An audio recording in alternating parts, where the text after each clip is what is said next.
అంటే రెండు అంశాలు ఉన్న పరిస్థితి అంచనా వేయడం, దాని నుంచి బయటపడడానికి నిపుణులతో కూర్చుని డిస్కస్ చేసి ఏం చేయాలి. నిపుణులు అసలు మొత్తం వాళ్ళంతా స్టడీ చేసి కొంత చెప్పారు. అంటే 200 అడుగుల మేర ఉండాల్సిన నాలాలు ఇప్పుడు 10 నుంచి 40 అడుగుల మేర కుదించిపోయాయి.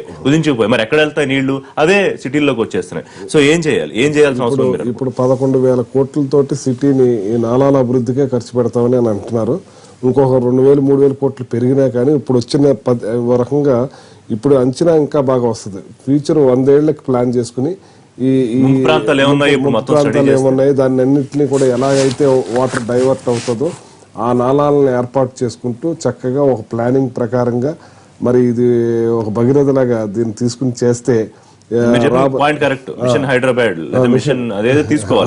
అదే పెట్టారు కదా ఆయన కాకతీయ మిషన్ కాకతీయ అని, అలాగే చేసింది. ఇది హైదరాబాద్ మిషన్ డ్రైనేజీ అని మున్సిపాలిటీ అని తీసుకుని చేస్తే ఆయన కూడా ఎప్పటికీ శాశ్వతంగా ఆ పేరు అలా ఉండిపోతుంది. ఈ ప్లానింగ్ 100 సంవత్సరాలు పైబడి వేసుకోవాలి. ప్లస్ ఇప్పుడున్న జనాభా శరవేగంగా పెరుగుతున్నారు కాబట్టి దాన్ని కూడా అంచనా వేసుకుని, ప్లస్ కొన్ని మున్సిపాలిటీలో లేకుండా పంచాయతీలుగా ఉన్నాయి ఏరియాలు ఉన్నాయి. అవి పంచాయతీలుగా దాన్ని వదిలేస్తే అవే మనకి ప్రాబ్లం చేస్తా ఉన్నాయి. అన్నిటినీ కూడా పరిగణనలో తీసుకుని ఇది ప్లానింగ్ చేస్తే ఇది శాశ్వతంగా వాళ్ళకి పేరు ఉండిపోతుందని తెలియజేస్తాను. ముఖ్యంగా నాలాలు ఆక్రమించిన వారిపై మంత్రి నాకు సీరియస్ గా చెప్పారు, బెంగళూరు తరహాలో కేసులు పెడతాము అని. అది ఇంపార్టెంట్, అర్జెంట్ గా చేయాల్సిన పనేమో. ఖచ్చితంగానండి. ఏ రాజకీయ పార్టీల జోక్యం లేకుండా నిష్పక్షపాతంగా ప్రభుత్వం చర్యలు తీసుకోవాలా.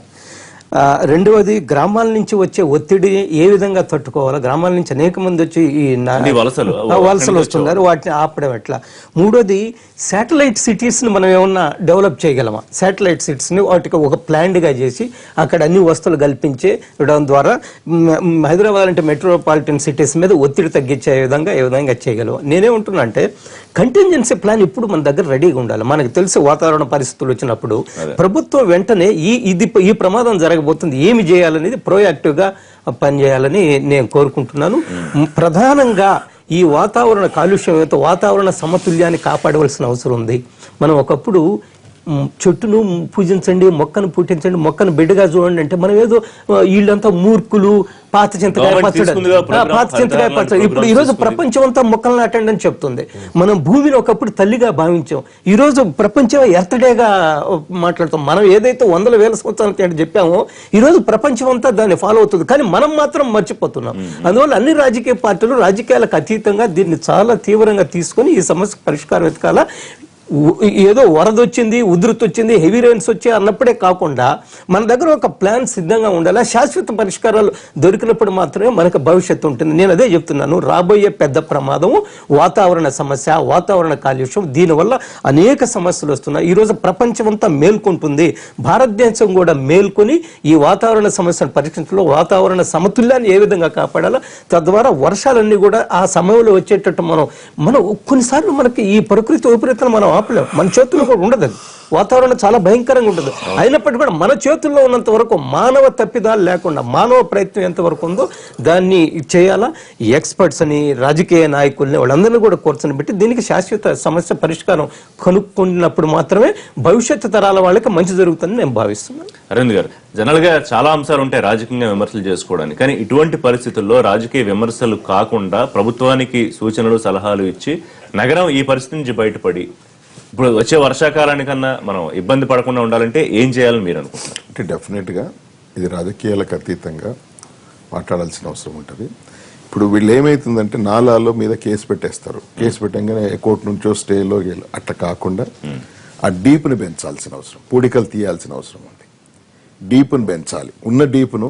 ఇప్పుడు ఎక్స్పాండ్ ఇట్లా లేకపోతే ఇక్కడేమైనా అవకాశం ఉందా డౌన్ లో, దాని తర్వాత నాలాల మీద ఉన్న వాళ్ళని కూడా కేసులు కాకుండా కాంప్రమైజ్ చేసి వాళ్ళకి ఇతర ప్రాంతాల్లో వాళ్ళని షిఫ్ట్ చేసి ఇమీడియట్ గా, అంటే ఏదో కోర్టులో సపోర్ట్ చేయాల్సిన అవసరం ఉంది. సపోర్ట్ చేయాల్సిన, ప్రభుత్వానికి కూడా అక్కడ ఉన్నటువంటి వాళ్ళందరూ కూడా సపోర్ట్ చేయాల్సిన అవసరం ఉంది.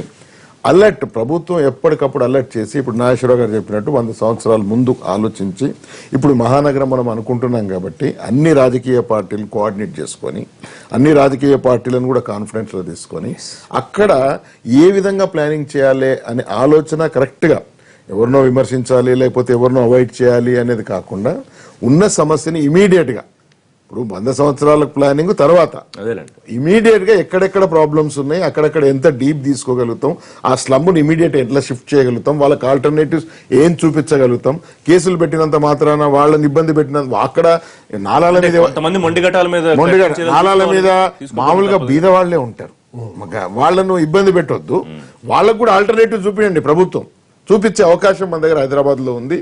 దాన్ని ఇమీడియట్ గా ఎక్కడెక్కడైతే ప్రాబ్లమ్స్ ఇప్పుడు వస్తున్నాయో నోటీస్ చేసి, రాబోయే ప్రాబ్లం నోటీస్ చేసి ఫస్ట్ యాక్షన్ ప్లాన్ అది ఉండాలి. దాని తర్వాత మేజర్ గా ముందు మహానగరానికి కావాల్సిన తర్వాత ఫస్ట్ ఇమీడియట్ గా మనకి ఎట్లా ఎఫెక్ట్ అయింది, దానిలో ఆల్టర్నేటివ్స్ ఏంటివి, అది ప్రభుత్వం ఆలోచించాలి. ఇంకొకటి ఏంటంటే ఆఫ్టర్ దిస్ మెడికల్ అంటే అసలు దోమలు చాలా అది కాదు.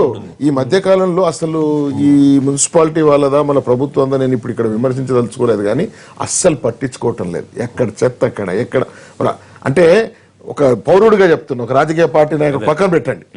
పాపం చాలా ఇప్పుడు ఈ రోజు చూడండి హాస్పిటల్స్, నేను మొన్న ఒక హాస్పిటల్ పోతే 1000 బెడ్స్ అంట, అవి చాలా కాస్ట్లీ హాస్పిటల్, అది అన్ని ఫుల్ ఉన్నాయండి, అన్ని హాస్పిటల్ ఫుల్ ఉన్నాయండి అని చెప్తా ఉన్నారు. అంటే మెజర్స్ అవన్నీ తీసుకోండి, అంటే నీట్నెస్ తీసుకోండి. ఇప్పుడు మున్సిపాలిటీ అలర్ట్ కావాల్సిన అవసరం ఉంది. దీని తర్వాత మలేరియాలు ఇవన్నీ, డెంగీలు ఇవన్నీ వస్తా ఉన్నాయి. అవన్నిటి మీద కూడా ప్రభుత్వం ఆలోచన చేయాలి. అక్కడ ఉన్నటువంటి నాయకులు కూడా ఎక్కడికక్కడ మున్సిపల్ కార్పొరేటర్స్ ఉన్నారు, అక్కడ ఉన్నటువంటి ప్రభుత్వాన్ని కదిలించండి, యంత్రాంగాన్ని కదిలించండి.